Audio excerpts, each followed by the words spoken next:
Today on an all-new Dr. Phil. Melanie gets violent and crazy. Do not touch me. She claims her daughter's delusional. I found out that I was a prophet. But his mom They tell me you have been the most mean and rude guest at the show. pushing her over the edge. This was supposed to be me and This her. is supposed to be what I feel is necessary to get your daughter help. And if that's not what you want, I'm happy to excuse you. Let's do it. Have a good show, everybody. Here we go. This is a safe place to talk about hard things. Stand by, Dr. Phil. I try to be an emotional compass and point you in the right direction. 5, 4. I am not giving up on you. Go, Dr. Phil.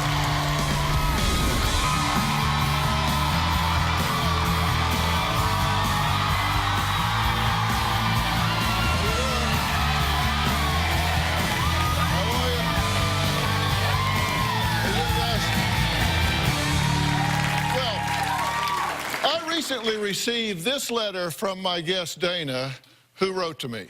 Dear Dr. Phil, please help. My daughter, who was once normal, took a pill in 2009 and has been out of her mind since. I enabled her and spoiled her out of guilt because her biological father wanted nothing to do with her. My husband and I are at our wits' end. There have been nights where we all sleep in one room with the door locked so that she can't hurt us. I need help. I am lost. But Dana didn't stop there. She also sent me some home video she captured of her daughter's behavior. Take a look. Please, so I could call someone. I'm on the phone. Put the things off the hook. I'm on the phone. I'm on the phone. I'm on the phone. You're a psycho. I'm doing this for my own You protection. really are. She Around the told me. house. Do you know what she told me? Melanie, You know do what not she touch told me. me? Melanie, She told me do to not take- touch me. I will call the police if you touch me. So call them so I can leave this family. Call them. This is such a great family. Dr. Phil, do you want to see this? This is what she is. It's psycho. Well, I saw this video and I told my producers to book this story and get these guys out here right away. Now, you would think that this desperate mom's reaction would be to say, oh my God, thank you. You would think she would do everything necessary to help us prepare to help them, to prepare for the show. You would not believe the drama that my dedicated staff has gone through getting her here to Los Angeles just to talk to me. Now, my staff says she has been demanding, pushy, rude. One day she says, I'm coming. The next day she's out. She wanted this guest to come and not that guest. And then on and on. We discovered that Dana is just as much of the problem as her daughter seems to be, although it's mom that's doing the complaining. And so part of this show is going to be me going through a very special list I put together just last night of her mother's behavior leading up to right now. For example, Nick, our producer, very dedicated, bright young man, has been killing himself for these people. This morning, she refused to even meet him after all the work that he has done to get them here. Unbelievable.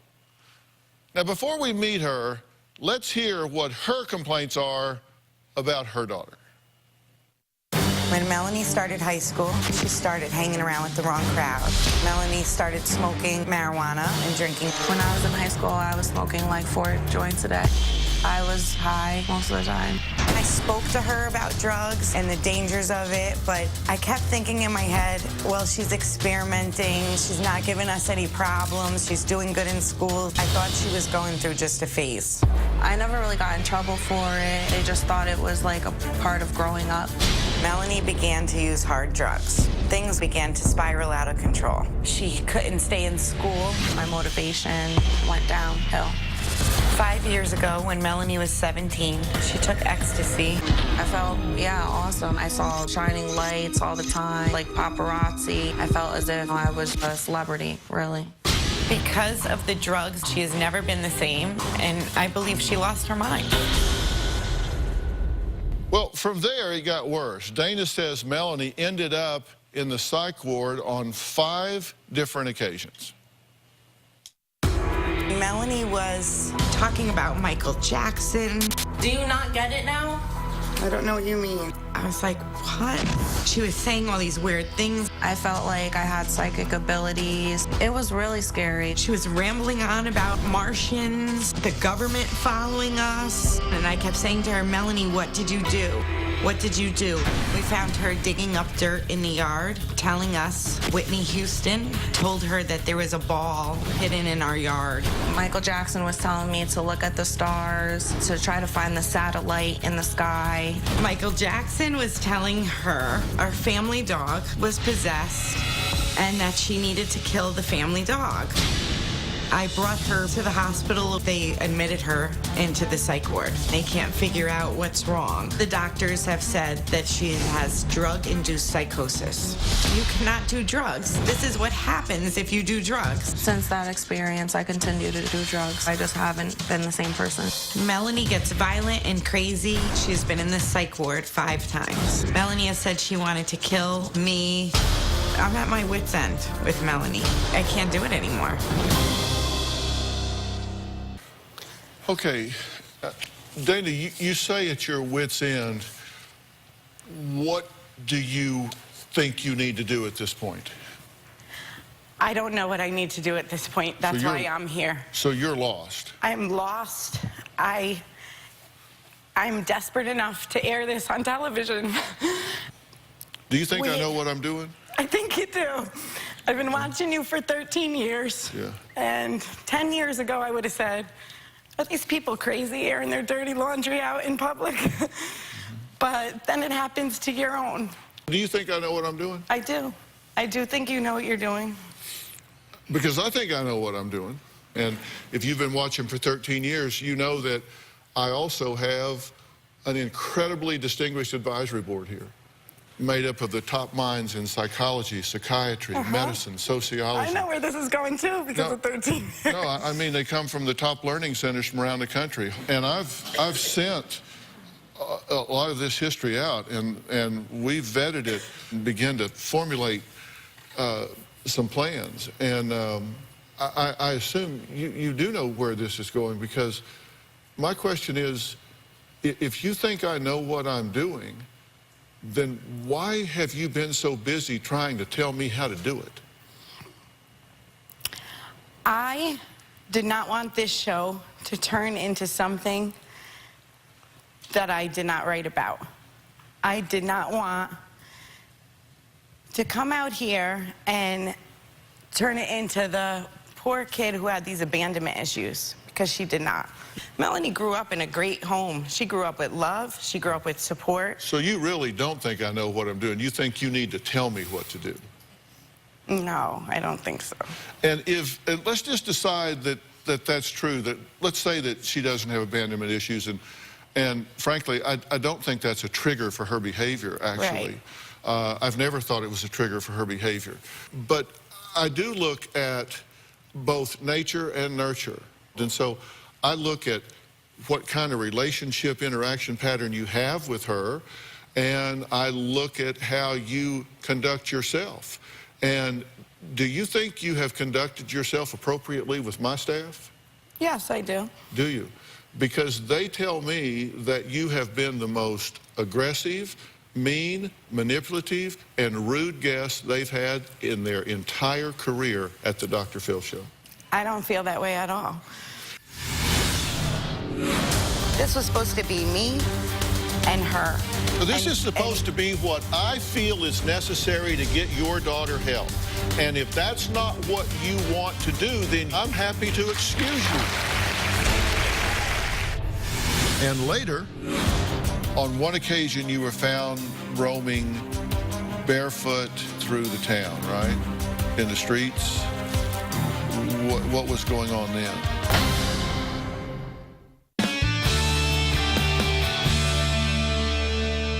You refuse to even meet the producer that has worked his butt off. He has stayed up till 2 and 3 o'clock in the morning. He lied right to me.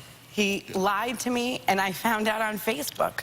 Nick, come out here, please, if you would. Just come out and join us here. Oh, okay. This man that you want to meet, this is Nick Thorson here. Nice to meet you. That's been working so hard, and his entire team on your story, and he's not a liar. Nick, No, did you lie to me? absolutely not. Did Nick. not lie to Dana. You told me Melvin will not be part of the show. Right. You're here, and he's not going to be there, and he's not going to come. I have emails. I have recordings. And I as- have everything that you said. Of course. Let me explain exactly what happened again. You told me. You said that Melanie refused to come Right. at the last minute, so you had no choice. Can so I explain? you said to me. See, this is what happened the entire process. You never let me speak. So let Okay. me just tell you what happened. By the way, that's not his decision, it's mine. They know they don't make deals for me. They're not authorized to make deals for me. They cannot make concessions for me. And Then he they're shouldn't not have. authorized to do that. No, he did not. He came to me and asked me if it was all right to exclude this individual from the show. And because I actually don't believe it's an issue or a trigger for the specific behavior we're talking about, I said, that's okay. That was all right with me. I was willing to do that. He then said, actually, the daughter who is with him now is just too worrisome to travel without him. I said, that's fine, but he's not going to be part of any of this. And so you may say that, and And that's I would okay. have been fine and he with did that. that with my authorization. And I would have been fine with that. I found out on Facebook because they wrote Hollywood. Nick didn't write that on, didn't write Hollywood. No. What the hell? He doesn't run their Facebook. And then they. But let me. And then, Okay, but and we're then, going to let Nick speak for a minute here. I'm going to Okay. stop talking, and so are you. Okay. Nick? The reason that, first of all, I never lied to you. We never lied to you. What happened was when Melanie decided she was not going to come unless this person flew with her as support, as she puts it. Once she said that, we said, okay, let's get her here, Right. however we have to. Right, and I agree with we that. didn't lie to you. No, let him speak. We did not tell you that that person came with because we knew you would flip out over it. We didn't want to cause any drama. That doesn't mean he was a part of the show. That doesn't mean he was on the show. Let me finish, please. But- Hold on, No, let me finish. No. You're not And saying so, the truth. once you asked if he was here, we did not lie to you. We told you, yes, he came. Okay? Then the rest of the story is, I said, out of curiosity, did you do any clips with him? Did you put him through makeup and wardrobe? And you said, yes. Yeah, And I said, which wasn't a lie. I instructed that he be interviewed in the event that I saw something in there that I thought was relevant that needed to be used. And I'm just trying to figure out, are you really wanting to get your daughter help, or are you just wanting to create a bunch of drama? no, I wanted to get my daughter help, but I did not want this drama. This was supposed to be me and her. So this is supposed to be what I feel is necessary to get your daughter help. And if that's not what you want to do, then you should not be here, and I'm happy to excuse you. But we're going to do what I need to do. You're not going to tell me what I need to look at and not look at to help your daughter. I either will not help her, or I will help her the way that makes clinical sense to me. That will not be dictated by you. It will not be dictated by her father. It will not be dictated by her. That's just the way it is. Now, maybe those other doctors didn't tell you that, but I'm going to tell you that. You're not going to tell me what to consider, what not to consider, who to talk to, and who not to talk to. You can tell me you don't want to deal with me, and that's fine. I will put you right back where I found you, which is on your curb. I will fly you back to where and put you right back there. And if your daughter wants to talk to me, then I will talk to your daughter. If she doesn't want to talk to me, then I will send her on her way as well. But you're not going to dictate to me what I'm going to do to help your daughter, because you're not qualified. And if I disagreed about the abandonment issues, then I would tell you that, and I guess we'd just have to have a fight over it, or we just wouldn't move forward. I just don't happen to disagree with you, so it's never really been an issue. And I don't think you're really so concerned about that. I think you're just embarrassed by this person. You don't want to be seen by him. That's exactly what I said. I said that from the beginning. I said, I am embarrassed of my past of choosing this ignorant person. I am embarrassed that he is still not a productive member of society, and I am. Yeah. And me and my husband have to get up and go to work every day. We have to show our faces after this. He doesn't. And it's unfortunate. And Nick told you that he wouldn't be here, right? Look Yes. around. You see him anywhere? No. I believed him last night. Yeah. But I didn't believe him. I believed, because I didn't want I believed the other gentleman who told me the truth. Yeah. Well. He was. Yeah. Well, I believe him. You have to. I believe him. You have to. He's my guy. I know, and I do the same thing with, who I He's work my with. guy. I believe in who the people that I work He's with. my guy, and I stand by him. He's got your best interest at heart, and there is not a person in your world that has been working harder for you and your daughter than that guy right there, and you ought to be grateful for it. And the fact that you can't see that and acknowledge that speaks volumes to me. It just says, Nick, thank you.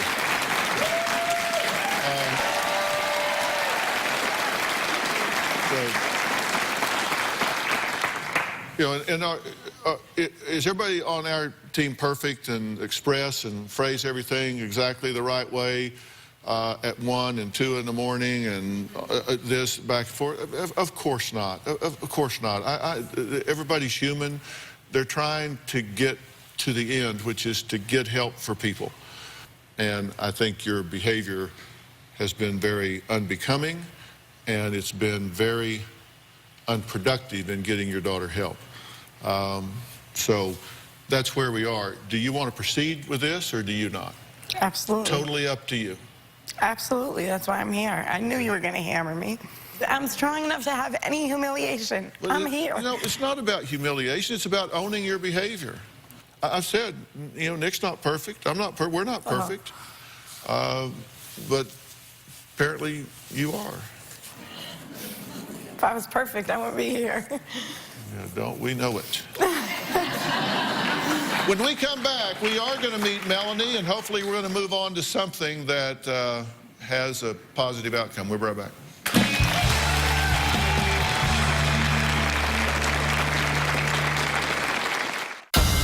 I don't try to pick fights with my mom. I'm not a provoker. Is there a reason you're looking at me and doing those faces? I do not antagonize Melanie. When I think about my mom, I have hate. I have disgust. I'm just scared. I'm very paranoid. I took the pill and my life has not been the same since. With the problems I've had in my past, I blame my mom. Melanie blames me for everything. Melanie tells me all the time that she had a terrible life. Melanie blames me, but in reality, she needs to blame herself for her own problems. Dana says her daughter Melanie has engaged in disturbing and out-of-control behavior that includes psychotic hallucinations where she claims Michael Jackson told her to dig up the front yard, punching her mother in raging fistfights, and troubling drug use that may have altered her mind permanently. Now, Melanie says she hasn't had drug-induced psychosis in at least 2 years, and her mother, Dana, just likes to push her buttons and get her to lose her cool and explode. I don't think so. Take a look. Melanie causes drama everywhere. Melanie, do not touch me. Melanie, do not touch me. She's always causing drama. I don't try to pick fights with my mom. I'm not a provoker. Is there a reason you're looking at me and doing those faces? My mom usually provokes me and keeps following me around the house or not letting me leave. I will call the police if you touch me. So call them so I can leave this family. I do not antagonize Melanie. She definitely starts it. The worst thing my mom ever said to me, she said, "Do you know what you are?" while I was packing up my stuff to leave, and she said, "You're I have never called Melanie She has said that to me. She's accused me of it. And I said to her, who is an ignorant person? Nothing to do with you being black. When I think about my mom, I have hate, I have disgust. I'm not a racist. I don't even know what to say about it. It's stupid. But then again, you know, Michael Jackson might have told her it. I mean, really. Okay. I'm glad to meet you. Tell me why you think you're here and what it is you hope to achieve by being here. Well, I'm very confused on, you know, it's just very hard because I had drug-induced psychosis. I heard people in my head. It was something that's very difficult. You've messed around with drugs at different times in your life, experimenting with them at different times, right? Yes. And what all have you taken? What did you take early on, the first things that you took? Marijuana, alcohol, pills, and everything else, really. Have you in done the book. cocaine? Yes, I have. Mushrooms? Yes, I have. Then ecstasy? Yes. We kind of made a list. Alcohol on a regular basis from 15 till now. Marijuana, regular basis, 15 till now. Pain pills. You did a 3-month binge pretty big at age 16, right? Age, yeah, 16, 15, 16, that's when I... Okay, you've done ecstasy just 5 times. But you had a really bad reaction to it the first time, right? It was actually the 4th time. Okay, you didn't have a psychotic reaction to it. No, not the first few times that I did it. Okay, then you did acid 3 times when you were 17, and then mushrooms twice when you were 17. I believe so. Okay, and you're 23 now. Yes. Okay. Now, then cocaine, heroin, and you've kind of been over the gambit. You've had what you would agree are some psychotic reactions, right? Yes. On one occasion, you were found roaming barefoot, just you had a dress on, no shoes, just barefoot through the town, right? In the streets. What was going on then? I was hearing someone's voice in my head, Michael Jackson. And what was Michael sharing with you? He was saying to me to take off my shoe and feel the earth, to really just get to know the earth. He was dead, though, already, right? He was dead, yeah. And you knew he was dead? Yeah, that was the scary part. I want to explain so much, but something tells me not to. I just don't know why this happened to me.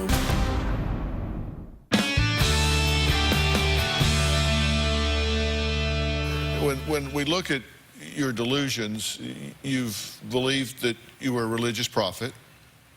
I found out recently that I was a prophet. You believe that you and a friend were Adam and Eve and had to have sex to save the world. We didn't have sex, but I felt that, yeah. You believed that you had to have sex to save the world and I didn't? literally did. I literally felt that, yes. And didn't do it? That was the first time hearing that one. You had a picture of Pope John Paul II, but it had red eyes? I found a picture of the Pope, yes, after hearing Michael, and after walking and feeling the earth, and after turning around, I found the picture of the Pope. Okay, and you ate an apple off the street because a voice said to. I was But you like, did and had to, yeah. You ate the apple. I took a bite of it, yes. Nicki Minaj, love her. Okay, and you heard Michael Jackson say, take your shoes off and feel the earth. Did he tell you to dig for marijuana in the yard? Basically, I had to try to find it. Okay, and what voice told you to move lint and pennies around the room? It was just, the voices weren't constantly there. And when I say voices, it was Michael Jackson, and then in the background I heard an audience, a soft audience. And you've felt a connection with the Illuminati and the Freemasons, and that Lady Gaga's meat dress had a religious significance? Of course. Of course. I mean, it's scary. I didn't know she even had a meat dress. I looked it up when I saw that and saw that she had a meat dress at Madison Square Garden or somewhere.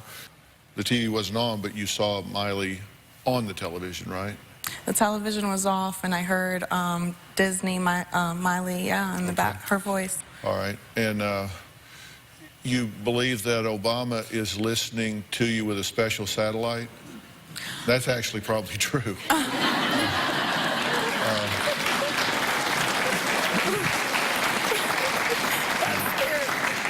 Well, that could actually, that one actually could be real. Evil killer fly tried to attack you. The flies were bugging me. Yeah. Okay. Well, how do you feel about us talking about these things? That just upset me only because it's a little scary. Thank you. What's scary? You know, I struggle every day. I took the pill and my life has not been the same since. I don't know really what it was, but I'm just scared. I'm very paranoid.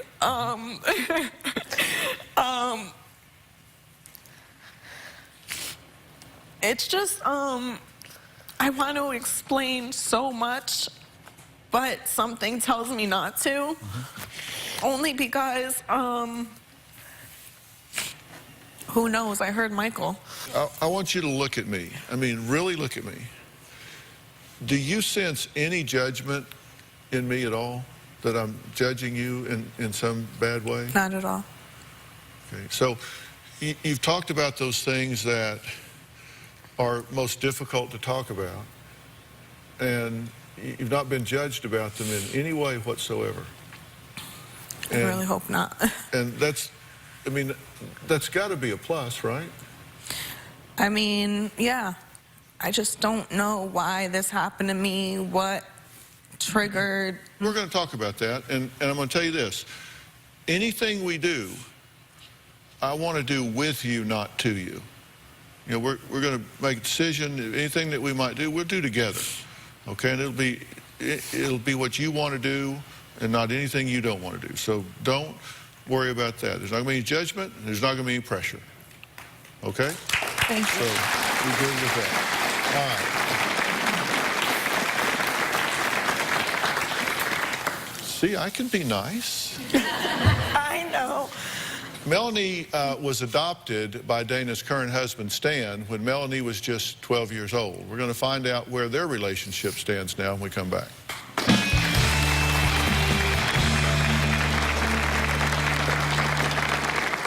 Living with Melanie, it was a nightmare. Now I feel he just thinks I don't belong really in the family. Because of Melanie's behavior and abuse, I don't care if I ever see her again. When Melanie was little, she and I were very close. I was more her friend than I was her mom.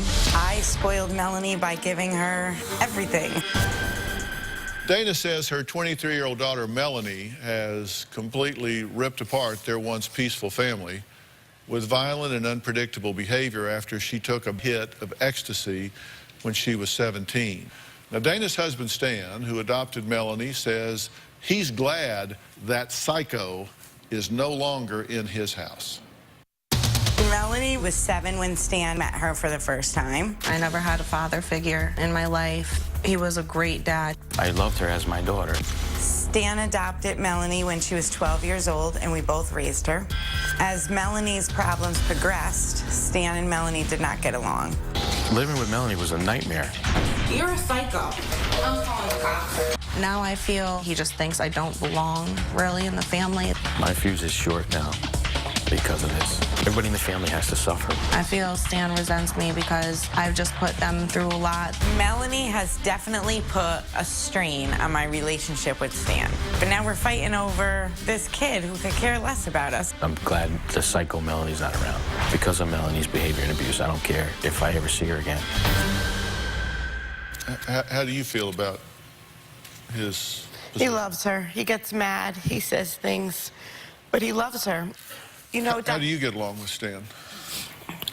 He, you know, no, nothing really, happens really with me and him. He sticks to himself, and he's just like a cool dad. Do you believe that taking this ecstasy in 2009 triggered a psychotic episode with you? Yeah, of course. Why do you continue to deal with any kind of substances at all? You're continuing to smoke marijuana, you're continuing to drink, whatever you might be doing. If you know that you have what we call an abreaction, a bad reaction to chemical ingestion to your brain, why do you continue to take the risk of having another reaction or compounding an existing condition by taking substances that you don't need to take? I love to party. I'm still young. I did hear from a lot of doctors that I'm self-medicating. So I guess that if I could, pinpoint myself, I would say I'm self-medicating. Right. And you said that you haven't had an episode in 2 years. I felt normal for, I would say, 2 years. I haven't really, I don't know. Well, what happened in Queens on May 23rd? When I was in Queens, I started off in Massachusetts, ended up in New York. I don't really recall exactly how far the drive was. I know that when we were in the car, I had to tell them to pull over, and they pulled over, and I felt terrorists were, just paranoia, when I say it, uncontrollably. Well, that wasn't 2 years ago. That was just May. a few months ago. That was in May. You were saying you hadn't had an episode in 2 years. That was May? It was in May. It was May 23rd. And I don't know. I just ended up in New York, and you weren't around your mom at the time. No. And you say the only time you ever have these is when she pushes you and triggers you, and you haven't had one for 2 years other than when she pushes you or triggers you. But you had one in May, and she was nowhere in the picture at that time. So and that's important to me. That's diagnostic to me to understand, because that tells me that you had some type of spontaneous occurrence here. Were you taking drugs at the time? Yeah, I did take a drug. And what were you taking? I took a Molly, but I don't even know if it was ecstasy that I took. You just said, I took something. I'm not even sure what it was. Somebody just gave me something, pop it in, swallow it. Don't know what I swallowed. Next thing I know, I'm across state lines, and I believe terrorists are everywhere. Well, at that point, I was just, whatever's happening in my brain, it can't get worse than this. Oh, yes, it can. Yes, it can. It can get worse, but the good news is it can get a whole lot better. In almost every one of these situations, we have an ingestion of some type of drug, narcotic, Absolutely. Whatever, and then she has a bad reaction to it that is psychotic in nature, as defined by both hallucination and delusion. She's good for a while, and then she goes back out, and she comes home, and she's psychotic again because she did drugs again. We just can't. The first time... Do you want to know why she's doing that? Oh, I can tell you why she's doing it. Okay. With great specificity, and I'm going to do that after the break. We're going to get very clear when we come back.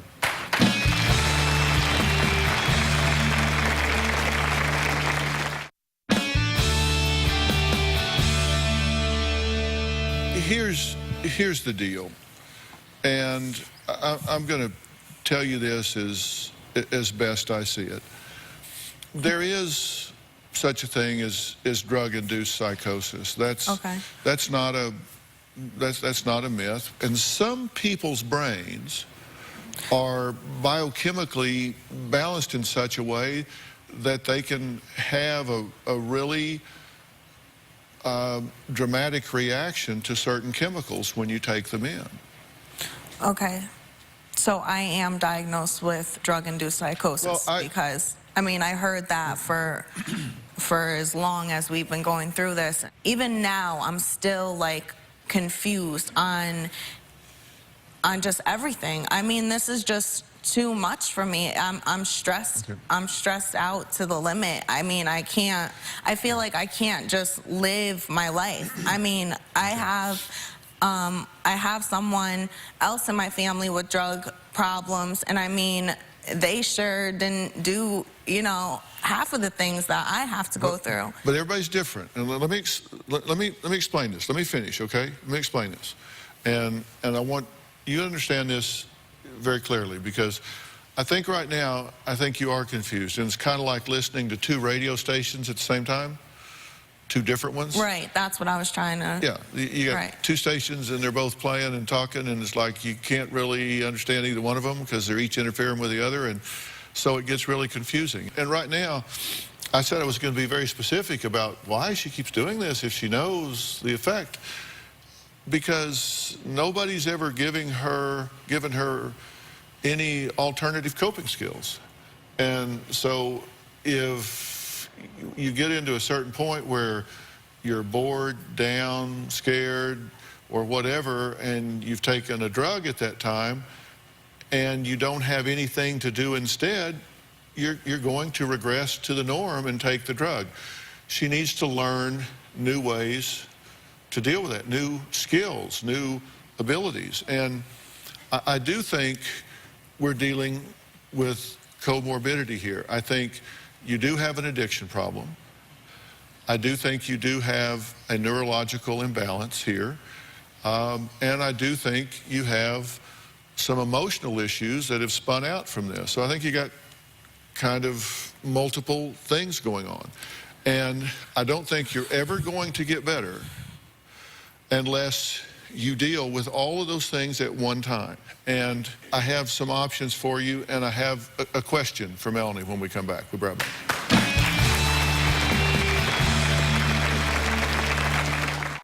Okay, the question now becomes what to do. And I'm going to tell you what I think you need to do, and then you can make a decision whether you want to do it. And you can discuss it with your mom, you can whatever.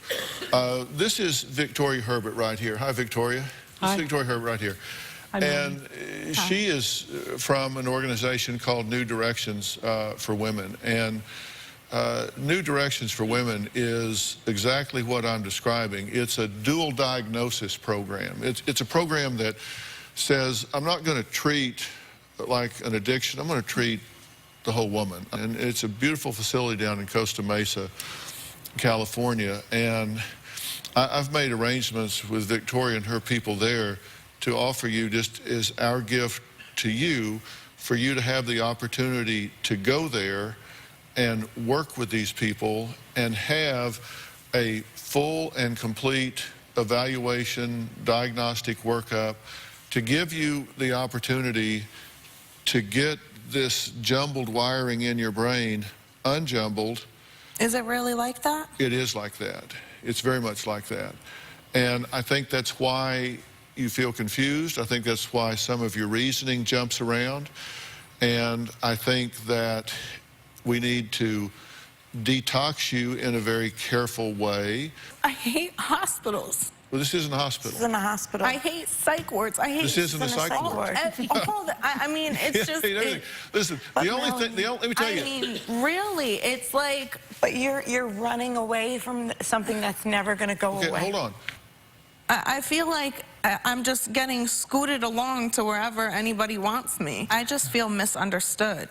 Well, and this is an effort to understand you very carefully, biochemically, neurologically, psychologically, sociologically, every possible way to really take the time to understand you and for you to understand yourself. Will you sit down and talk with her? If I have to, sure. No, you don't have to.